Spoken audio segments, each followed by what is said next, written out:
Ben voilà, nous recevons encore ce matin un invité, voilà, pour parler encore peut-être de AFIM, mais plus précisément de Nano Satellite Mission Design. That's it. J'y suis. C'est ça. Voilà. Et nous en parlons justement avec vous, le promoteur. Bonjour, bienvenue. Bonjour. Dr Ifriki Tadadjou. Docteur Tadadjou, c'est ça. Vous allez bien? Très bien, et vous? Ça va, Dieu fait grâce.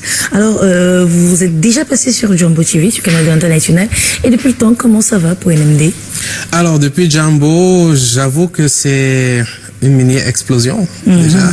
J'espère qu'après, il y aura une autre plus grande explosion après le passage ici. C'est beaucoup de personnes qui ont manifesté un intérêt réel à participer au projet. Just for context, nous construisons des satellites, nous concevons des missions spatiales, et nous le faisons ici à Douala, et nous le faisons dans le contexte d'AFIM. Nous sommes en pleine levée pour construire ici même l'endroit où toute l'Afrique francophone viendra construire leurs satellites. Et quand on a présenté le projet à Jambo, beaucoup se sont manifestés. Ils continuent d'ailleurs de se manifester encore. On peut peut-être présenter de nouveau alors ici le projet. Présenter de nouveau le projet, la taille de l'équipe, vos chiffres et tout, si à savoir. Alors, Nano Satellite Missions Design, c'est la première entreprise space tech privée en Afrique francophone. Quel problème est-ce que nous résolvons? Les satellites que nous utilisons au quotidien. Par exemple, cette émission est diffusée avec un satellite, sauf que ce n'est pas le nôtre. Et à tout moment, quelque chose peut arriver et puis quelqu'un décide d'écouter, on arrête. Il est donc important que nous ayons nous-mêmes les infrastructures et la compétence pour construire nos propres satellites. Nous, c'est les Africains, non?